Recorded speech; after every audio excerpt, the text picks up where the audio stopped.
Après des mois et des semaines de suspense insoutenable, Red Bull a officiellement annoncé sa décision. Pierre Gasly roulera chez AlphaTauri en 2023. Une vraie surprise? Pas vraiment. Le pilote français évolue dans cette écurie depuis son arrivée en Formule 1, à l'exception de 6 mois ratés chez Red Bull.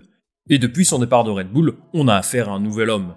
Dans une écurie moyenne du milieu de tableau, Pierre Gasly brille. Des performances bien au-dessus de ses coéquipiers, une monoplace qu'il sublime et un podium chaque année, avec comme point d'orgue une magnifique victoire à Monza en 2020.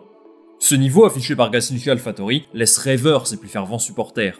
Après tout, de telles performances pour un pilote jeune comme lui devraient normalement lui permettre d'ambitionner une place dans une meilleure écurie.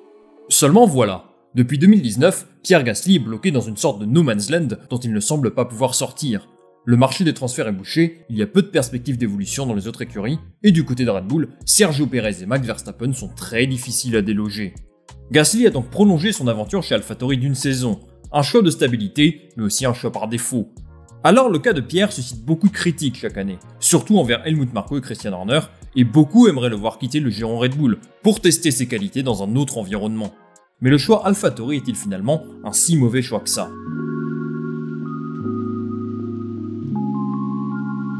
Rester chez AlphaTauri était certainement la seule option qui s'offrait à Pierre Gasly en 2023. On a parlé d'un potentiel remplacement de Ricciardo, mais cela ne semble pas être la stratégie privilégiée par McLaren. Un choix par défaut peut-être, mais pas un mauvais choix pour autant. D'abord, il ne faut pas oublier qu'il n'y a que 20 sièges en Formule 1. Quand on voit Oscar Piastri sur la touche par exemple, ça montre comment il est difficile d'obtenir une place dans cette catégorie. Enchaîner une 4e saison dans une écurie de F1, quelle qu'elle soit, c'est franchement une grosse performance.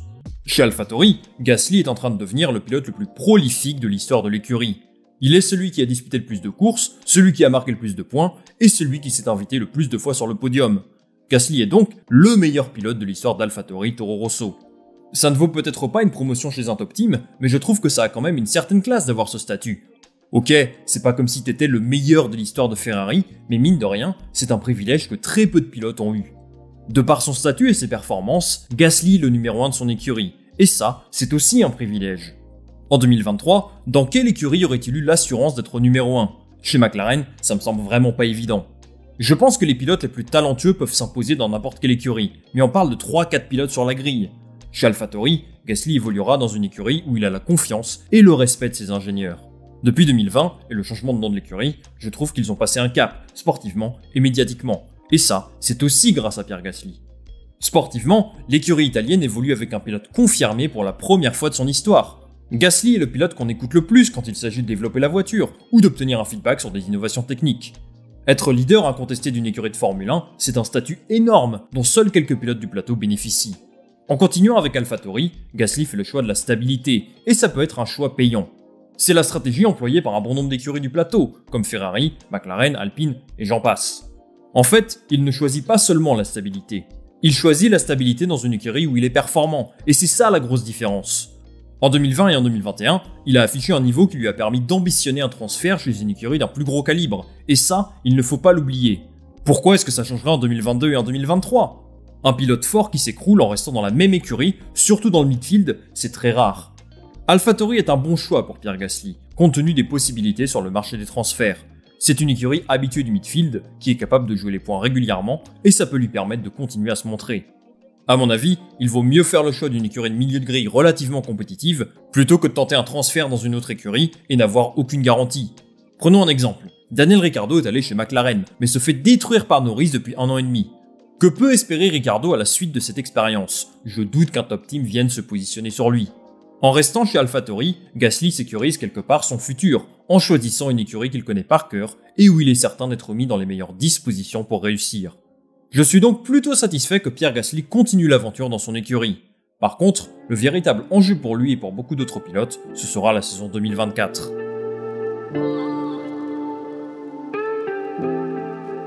AlphaTauri n'est pas une mauvaise écurie pour Pierre Gasly. C'est stable, il n'y a pas de problème financier, ça joue régulièrement les points, même si cette année c'est un petit peu plus compliqué. Pour autant, le voir évoluer chez la petite sœur de Red Bull génère une certaine forme de frustration. Depuis sa rétrogradation chez Toro Rosso en 2019, Gasly réalise des performances qui semblent au-dessus du niveau réel de sa monoplace. Surtout, on ressent une certaine forme d'injustice du fait de son très court passage chez Red Bull. Avec seulement 12 courses dans un top team, la peur de ne jamais voir Pierre Gasly dans une écurie de haut standard est réelle. Mais mérite-t-il vraiment mieux qu'évoluer dans une écurie du midfield? Personnellement, j'émets des doutes sur la capacité de Gasly à s'imposer dans une écurie de haut standing. D'abord, je pense qu'il faut, entre guillemets, relativiser les performances de Gasly chez AlphaTauri. À mon sens, on a tendance à surestimer un tout petit peu ce qu'il a fait sur les 3 dernières saisons. Quand tu évolues en Formule 1, ta première source de comparaison est ton coéquipier. L'image d'un pilote est grandement influencée par la personne qui évolue à ses côtés. Je vous prends un exemple. Bottas chez Mercedes est la risée du plateau parce qu'il a face à lui Lewis Hamilton, qui est sans doute un meilleur pilote que lui. Cette saison, c'est un petit peu l'effet inverse pour Lewis. Bien sûr, il n'est pas la risée du plateau, mais il est, pour l'instant, en dessous de George Russell. Et j'ai tout entendu sur lui. Il est fini, il se plaint trop, il faut qu'il prenne sa retraite, bref. Tout ça à cause de George Russell, qui évolue à un niveau très élevé depuis le début de la saison. Pour Gasly, je pense qu'il y a un effet un peu similaire. En 2020, il domine largement Daniil Kvyat, bien aidé par les 25 points de sa victoire à Monza. Kvyat est un pilote correct, mais c'est pas non plus la grosse référence du plateau. En 2021, Gasly marque plus du triple de points de Yuki Tsunoda et termine 9ème du classement pilote. La performance est vraiment remarquable, mais est-ce que ça n'aurait pas été différent face à un autre pilote? Tsunoda était l'un des pires pilotes de la grille l'année dernière. Il était parfois rapide, mais il commettait trop d'erreurs et sortait tout le temps en Q1. À mon avis, ce n'est pas le meilleur point de comparaison qui soit. Alors attention, je ne suis pas du tout en train de vous dire que Gasly est une fraude et qu'il ne mérite pas toute cette hype. En 2021 par exemple, il est dans mon top 5 des meilleurs pilotes de la grille, vu comme il a été impressionnant toute la saison. C'est un excellent pilote et tout le monde le sait. Ce que j'essaie de mettre en lumière, c'est davantage la perception erronée qu'on peut avoir d'un pilote. Sincèrement, revenons en 2019 les amis. Qui aurait pu imaginer de telles louanges pour Pierre Gasly après s'être fait autant pourrir comme coéquipier de Verstappen? À cette époque-là, pas beaucoup de monde. Pour 2023, le marché est totalement bouché, et ce n'est pas une surprise de le voir rester chez AlphaTauri. La vraie question maintenant, c'est que peut viser Pierre Gasly en 2024? Plusieurs options pourraient s'offrir à lui, à commencer par un top team. Chez Red Bull, c'est verrouillé, puisque Sergio Pérez a signé jusqu'à la fin de la saison 2024 et que Verstappen a un contrat jusqu'en 2028. À moins d'un gros scandale ou d'une immense contre-performance de Sergio Pérez, Gasly ne devrait pas prendre sa place. Et à mon avis, c'est sans doute mieux comme ça. Ferrari n'est apparemment pas une option pour 2024. Leclerc et Sainz sont sous contrat jusqu'à la fin de cette saison-là. Il pourrait éventuellement y avoir une possibilité si Sainz n'était pas conservé par Binotto à l'issue de la saison 2023, mais j'ai du mal à y croire. La plus grosse rumeur, c'est Mercedes. L'écurie allemande lui fait des appels de phare depuis pas mal de temps, même si à mon avis, c'est une stratégie de communication pour casser les pieds à Horner, pour être poli. Et là encore, c'est assez incertain. George Russell est destiné à devenir le leader de l'équipe, et Lewis Hamilton est 7 fois champion du monde.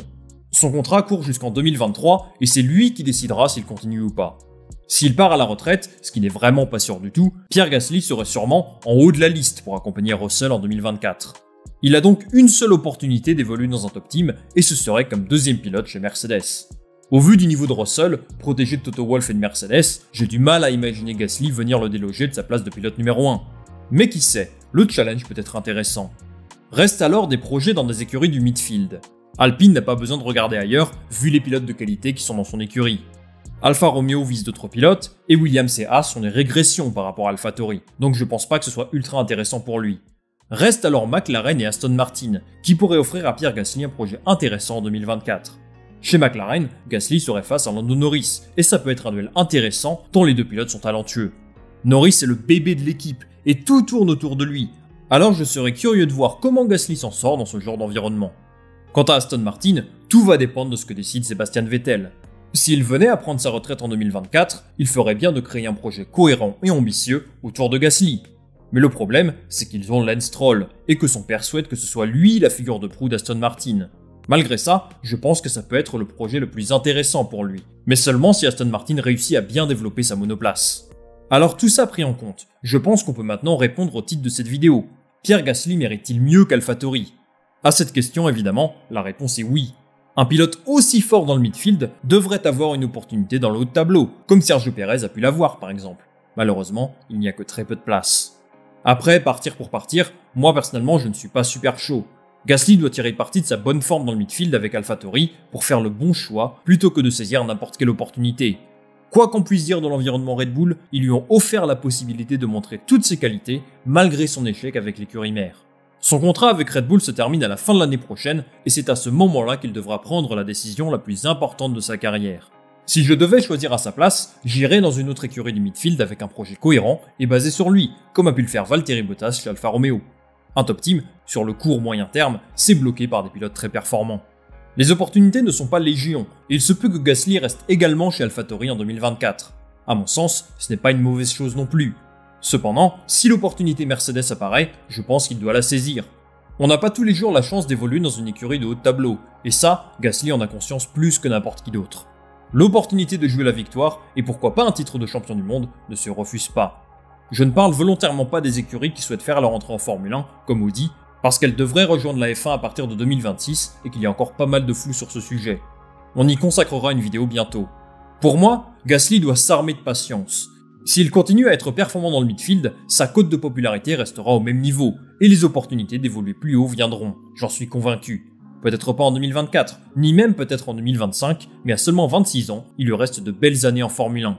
Tout vient à point qui sait attendre, et j'espère qu'il aura à l'avenir le transfert qu'il mérite. Les amis, c'est la fin de cette vidéo. Merci beaucoup de l'avoir regardé. Dites-moi en commentaire où est-ce que vous aimeriez bien voir Pierre Gasly en 2024. Et comme d'habitude, n'hésitez pas à liker cette vidéo et à vous abonner si vous souhaitez soutenir la chaîne. Moi, je vous retrouve jeudi pour la preview du Grand Prix de Silverstone. Salut, à la prochaine!